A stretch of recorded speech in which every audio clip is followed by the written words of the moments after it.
Hello student, this is your part second of chapter 6 combustion and flame. First part हमने previous week मैंने आपका upload कर दिया था, आप उसमें से देख सकते हैं। ये सेकंड पार्ट है आपका। सो हम ये सब जानते हैं कि जो हमारा सन होता है ना, सन क्या करता है कि अपनी ही खुद की हीट प्रोड्यूस करता है, हीट एंड लाइट दोनों। तो वो जो हीट होती है सन से, वो किस तरीके से वो प्रोड्यूस करता है।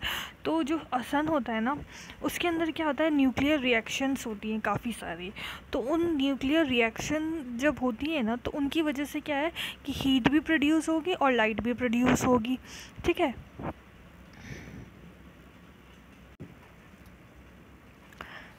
आप लोगों ने पढ़ा है जब भी किसी को आग लग जाती है, लाइक अगर किसी पर्सन की आग लग गई है, ठीक है, फायर ने उसको कैच कर लिया है, तो हम क्या करते हैं कि इस तरीके का आप देख सकते हैं, ब्लैंकेट जो होता है उससे उसको कवर कर देते हैं ताकि वो फायर क्या है, बुझ जाए, कंट्रोल हो जाए।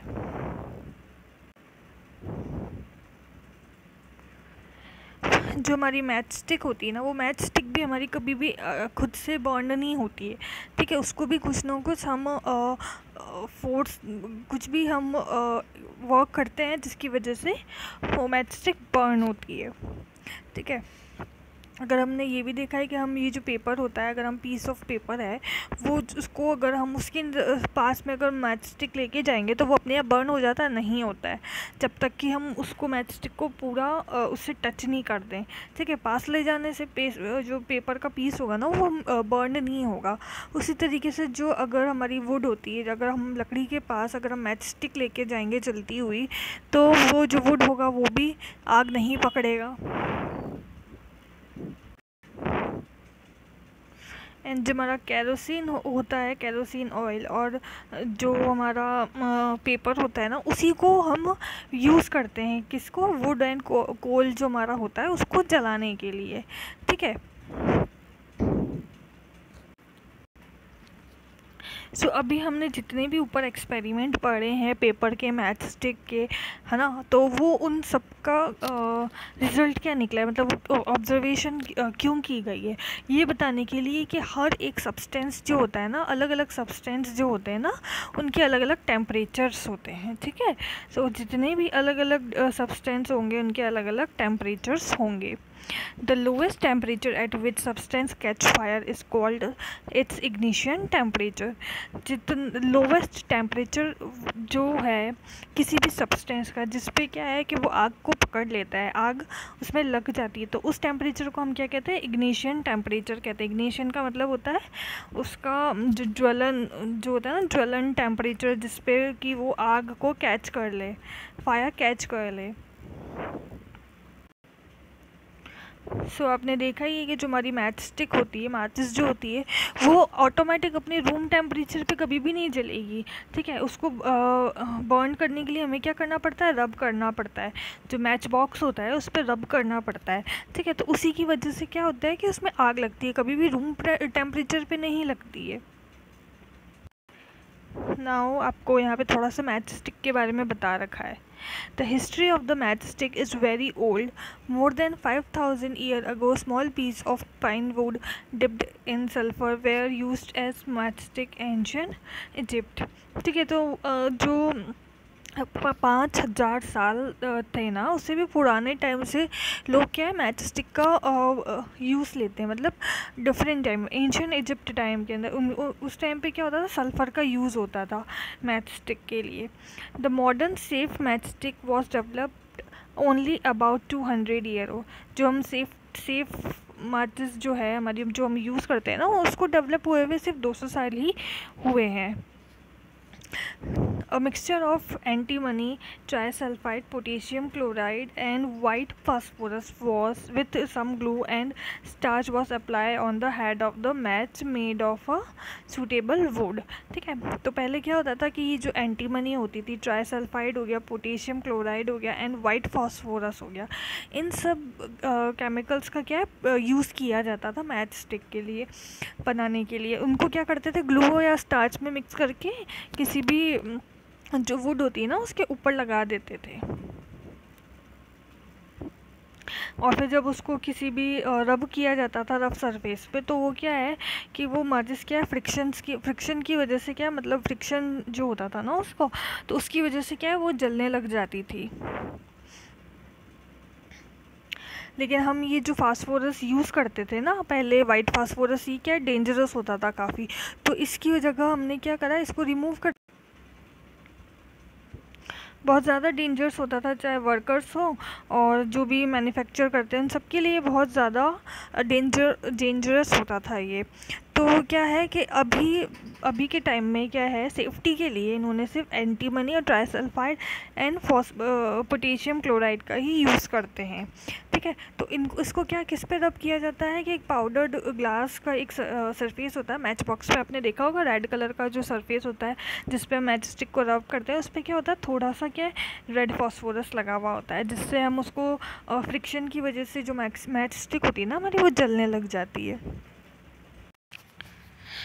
यहाँ पर मैंने आपको बताया अभी कि हर एक सब्सटेंस का अलग अलग इग्निशन टेम्परेचर होता है। ठीक है, तो यहाँ पर देखो क्या लिखा हुआ है कि जब तक कोई भी सब्सटेंस है उसमें कंबशन, मतलब कंबस्टिबल सब्सटेंस, मतलब जो जल सकता है ऐसा सब्सटेंस, वो तब तक आग नहीं पकड़ेगा, तब तक फायर को कैच नहीं करेगा जब तक कि जो उसका टेम्परेचर होता है ना वो इग्निशन टेम्परेचर से कम हो।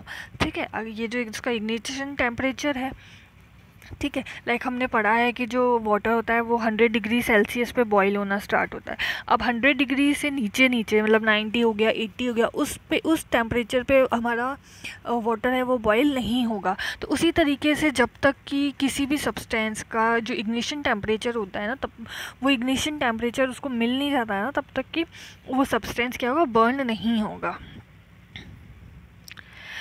लाइक हमने देखा है जो हम खाना बनाते हैं तो हम क्या है कुकिंग ऑयल का यूज़ करते हैं, तो वो कुकिंग ऑयल जब हम पैन के अंदर डालते हैं तो वो कभी भी आग को कैच नहीं करता है। ठीक है, तो वो क्यों नहीं करता है, क्योंकि जो उसका इग्निशन टेम्परेचर होता है ना वो बहुत ज़्यादा हाई होता है।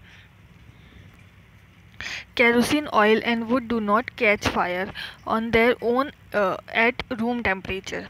ठीक है, तो उसी तरीके से क्या है कि कैरोसिन ऑयल हो गया, वुड हो गया, ये अपने आप क्या है, अपने आप कोई भी फायर को कैच नहीं करते हैं। But the kerosene oil is heated a little it will catch fire. अगर हम कैरोसिन ऑयल को गर्म करेंगे ना तो वो कैरोसिन ऑयल जो है वो आग पकड़ लेगा।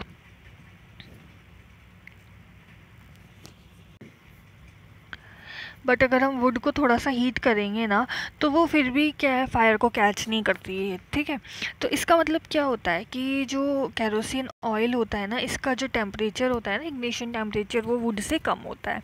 ठीक है, तो कम ही टेम्परेचर, थोड़ा सा टेम्परेचर देते ही वो क्या है जलने लग जाता है कैरोसिन ऑयल, और वुड जो होती है उसको हमें बहुत ज़्यादा टेम्परेचर देना पड़ता है ताकि हम उसको बर्न कर सकें। ठीक है, सो यहाँ पर हमने एक एक्टिविटी करी है। इस एक्टिविटी में हमने क्या करा है कि हमने ये जो 2 पेपर के कप ले लिए हैं, इस तरीके से कप बना लिए हैं। तो एक कप में तो इसमें हमने क्या करा है, वाटर फिल कर दिया है, और दूसरे कप को हमने ऐसे ही रखा है, और हमने इसको क्या है कैंडल की हेल्प से हमने क्या करा है, इन दोनों को बर्न किया। तो हम क्या देखेंगे, ये तो फटाफट जल जाएगा, बट ये नहीं जलेगा क्योंकि इसके अंदर क्या है वाटर फिल करा हुआ है हमने। तो जो वाटर है ना, वाटर का टेम्परेचर क्या होगा, ज़्यादा होगा। तो ज़्यादा होगा तो क्या होगा, जो इसकी हीट है कैंडल की, इस हीट की वजह से क्या होगा, जो वाटर होगा पहले वो बर्न होगा, मतलब पहले वो गर्म होगा। तो वो जो वाटर है ना उसकी वजह से ये जो हमारा पेपर है जो गीला हो चुका है, तो ये क्या होगा, ये बर्न नहीं हो पाएगा। अब हम क्या कर रहे हैं कि ये जो पेपर हमने बर्न किया है ना जिसके अंदर वाटर फिल है, तो क्या होगा कि वाटर गर्म होने लग जाएगा कंडक्शन की हेल्प से। कंडक्शन होगा, हीट का कंडक्शन होगा किसके अंदर, वाटर के अंदर, तो वाटर क्या हो जाएगा, गर्म हो जाएगा। सो क्या है, वाटर की प्रेजेंस की वजह से जो इग्निशन टेम्परेचर होता है ना पेपर का, तो वो बहुत ज़्यादा हो जाएगा क्योंकि वो गीला हो जाएगा पेपर। तो जब बहुत ज़्यादा टेम्परेचर हो जाएगा तो वो टेम्परेचर तक पहुँच ही नहीं पाएगी हीट कि वो जलना स्टार्ट हो। इसलिए क्या है कि वो जो पेपर होता है ना वो नहीं जल पाएगा जिसके अंदर वाटर फिल किया गया है। The substance which have very low ignition temperature can easily catch fire with the flame called inflammable substance. तो ऐसे सब्सटेंस जिनका क्या है बहुत लो इग्निशन टेम्परेचर हो, जो कि बहुत ज़्यादा जल्दी फायर को कैच कर ले, तो उनको, उन सब्सटेंस को क्या कहते हैं, इनफ्लेमेबल सब्सटेंस कहते हैं। तो इनफ्लेमेबल सब्सटेंस क्या क्या हो जाएंगे यहाँ पर, हमारे अल्कोहल हो गया, लिक्विफाइड पेट्रोलियम गैस हो गया, एलपीजी मतलब, तो पेट्रोल हो गया, ये सब क्या है कि फटाफट जलते हैं। अगर हम पेट्रोल के अंदर थोड़ा सा आग हम उसको देंगे तो एकदम से फायर कैच कर लेगा वो। तो क्यों करेगा, क्योंकि ये क्या है, बहुत कम टेम्परेचर होता है इनका फायर कैच करने का, इग्निशन टेम्परेचर होता है वो बहुत कम होता है। तो जो ऐसे सब्सटेंस होते हैं ना, उनको हम क्या कहते हैं, इनफ्लेमेबल सब्सटेंस कहते हैं। तो जब भी हमारे घरों में आसपास कहीं पे भी आपने देखा होगा कि आग लग जाती है, तो ये जो फायर ब्रिगेड वाले होते हैं ना, ये क्या करते हैं कि वाटर डालते हैं उन पे। तो कंबस्टेबल मटेरियल, मतलब जो भी जल रहा होता है ना मटेरियल, उस पर क्या करेंगे, ये वाटर डालेंगे। वाटर डालने से क्या होगा कि जो उनका इग्निशन टेम्परेचर होता है ना, वो कम हो जाएगा। जब इग्निशन टेम्परेचर उसका कम हो जाएगा, सर इग्निशन टेम्परेचर नहीं, इग्निशन टेम्परेचर से टेम्परेचर कम हो जाएगा। कौन सा टेम्परेचर कम हो जाएगा, जिस पे कि वो जल रहा है, ठीक है, वो टेम्परेचर कम हो जाएगा। मतलब वाटर क्या करेगा, हर एक सब्सटेंस को गीला कर देता है। तो गीला करने से क्या है कि वो जल नहीं पाता है, जैसा भी हमने पढ़ा था ऊपर एक्सपेरिमेंट में। तो उससे क्या होगा कि जो फायर होती है ना हमारी, वो फैल नहीं पाएगी, दूसरी जगहों पे स्प्रेड होने से रुक जाएगी। Water vapours also surrounded by combustible material helping in cutting off supply of air. तो अब क्या होगा, वाटर होगा तो वाटर वेपर्स भी बनेंगे एयर के अंदर। जब एयर के अंदर वाटर वेपर्स बनेंगे, तो जो एयर के थ्रू क्या है, वाटर फायर जो है इधर उधर फैल रही है, वो भी क्या होगी, स्टॉप हो जाएगी, रुक जाएगी। सो हमने क्या देखा है, हमने तीन चीज़ें पढ़ी है, तीन चीज़ें हमने पढ़ी है जिसकी वजह से जो आग होती है ना, वो फैल सकती है किसी भी सब्सटेंस के अंदर। तो वो तीन चीज़ें क्या क्या होती है, सबसे पहला तो फ्यूल होता है। फ्यूल मतलब जैसे पेट्रोल हो गया, केरोसिन ऑयल हो गया, हमारा एलपीजी गैस हो गई। तो ये सब क्या है, इनका इग्निशन टेम्परेचर बहुत कम होता है, ईजीली फायर कैच कर सकती है। तो फर्स्ट क्या हो गया, हमारा फ्यूल हो गया। सेकंड क्या होता है, एयर की मदद से भी, एयर की हेल्प से भी हमारी जो फायर होती है ना, वो एक जगह से दूसरी जगह इजीली फैल जाती है, ठीक है। थर्ड हो गया हमारा हीट, ठीक है। हीट क्या है, मतलब टेम्परेचर ज़्यादा होगा, टेम्परेचर ज़्यादा होगा तो क्या है, हमारी आग भी उतनी ही ज़्यादा फैल जाएगी।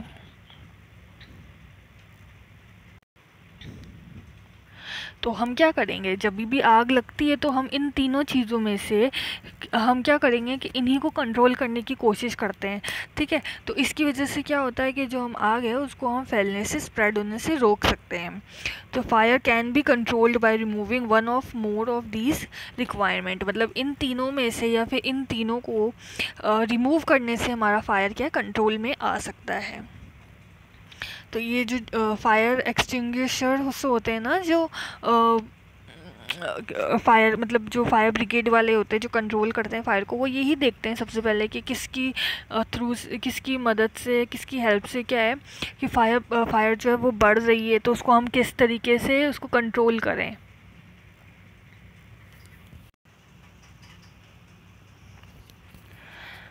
जो फायर एक्सटिंग्विशर्स होता है ना, वो क्या होता है, उसके अंदर कुछ ऐसी चीज़ें मिली होती है जिसकी वजह से क्या होता है कि जो टेम्परेचर होता है ना फायर का, वो कंट्रोल आ सके। सबसे इम्पोर्टेंट फायर एक्सटिंग्विशर क्या होता है, वाटर होता है। वाटर क्या करता है, इजीली फायर को कंट्रोल कर लेता है। लेकिन जो हमारी फायर होती है ना, वो किस टाइप की होनी चाहिए, वुड के अंदर या पेपर के अंदर फायर हो, या फिर हमारा ऑयल या पेट्रोल इनके अंदर फायर लगी हो, तो हम इसको कंट्रोल कर सकते हैं। लेकिन अगर हमारा इलेक्ट्रिकल इक्विपमेंट्स जो होते हैं, अगर उनके अंदर फायर होगी, तो हम वाटर को हेल्प से उसको नहीं बुझा सकते हैं, क्योंकि जो वाटर होता है ना, इलेक्ट्रिसिटी कंडक्ट करता है, तो करंट आने का और फैलने का आग के उसको बहुत ज़्यादा खतरा बढ़ जाता है। तो हम उसको वाटर को तब यूज़ नहीं कर सकते हैं।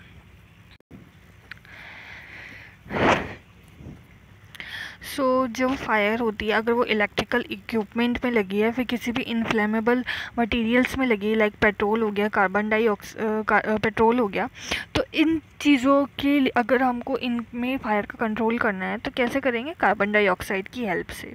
तो हम CO2 की हेल्प से हम क्या करते हैं कि फायर को कंट्रोल कर लेते हैं, क्योंकि जो CO2 होती है ना वो बहुत ज़्यादा हैवी होती है ऑक्सीजन के कंपैरेटिव, क्योंकि एयर के अंदर क्या होगा? ऑक्सीजन होगी। तो हम क्या है, कार्बन डाइऑक्साइड का यूज़ करते हैं ताकि फायर क्या है, कंट्रोल में आ सके।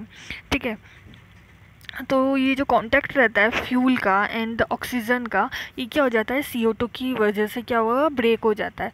तो हम इससे क्या होती है? फायर कंट्रोल में आ जाती है। ठीक है,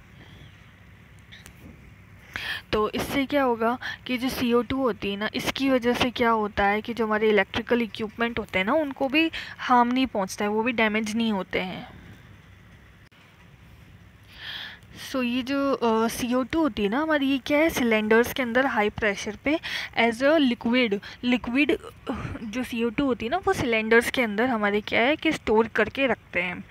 ठीक है, तो ये क्या होता है कि LPG जैसे अगर हम जैसे सिलेंडर्स में रखते हैं ना, उसी तरीके से सिलेंडर्स होते हैं। ये आप यहाँ पे देख सकते हैं, ये जो सिलेंडर आपको दिख रहा है ना यहाँ पे रेड कलर का, इस तरीके के सिलेंडर्स होते हैं जिसके अंदर क्या है कि O2 क्या है? लिक्विड फॉर्म के अंदर, CO2 क्या है? लिक्विड फॉर्म के अंदर क्या है? भरी होती है।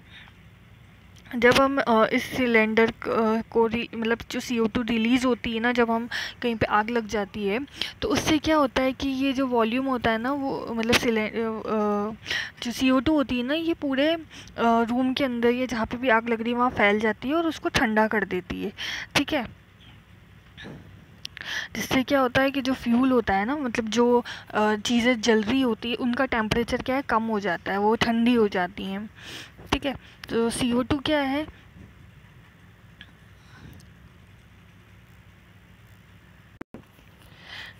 नाउ नेक्स्ट टॉपिक है आपका टाइप ऑफ कंबशन। कंबशन के क्या क्या टाइप होते हैं?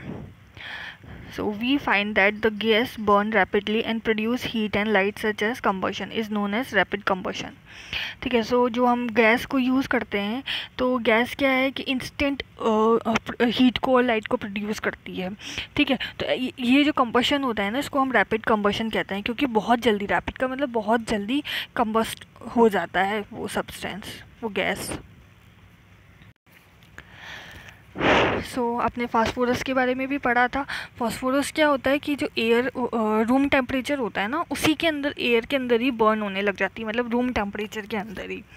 This type of combustion in which material suddenly burst into flames without application of any apparent cause is called spontaneous combustion. ठीक है, सो इस टाइप का जो combustion होता है ना, जो सडनली बिना किसी और किसी की हेल्प से सडनली बर्न होने लग जाए, उसको क्या कहते हैं? स्पॉन्टेनियस combustion कहते हैं। 2 मिनट। हमने फायरवर्क्स भी देखे हैं। फायरवर्क्स क्या होता है कि जो पटाखे होते हैं ना, वो भी क्या सडन रिएक्शंस होती हैं उनके अंदर भी, और हीट एंड लाइट प्रोड्यूस करने लग जाते हैं एंड साउंड भी प्रोड्यूस करने लग जाते हैं। तो इनके अंदर क्या है कि a large amount of gas formed in reaction is liberated, such reaction is called explosion. तो जो ऐसी रिएक्शंस होती है ना, जहाँ पे हीट, लाइट एंड साउंड है एंड बहुत ज़्यादा अमाउंट के अंदर गैस रिलीज़ हो रही हूँ, तो इस तरीके के कंबशन को हम क्या कहते हैं? एक्सप्लोजन कहते हैं, मतलब फटना कहते हैं। तो ये जो एक्सप्लोजन होते हैं ना, ये क्या है कि बहुत ज़्यादा प्रेशर के अंदर फायर क्रैकर्स जो होते हैं उनके अंदर होते हैं। ठीक है, तो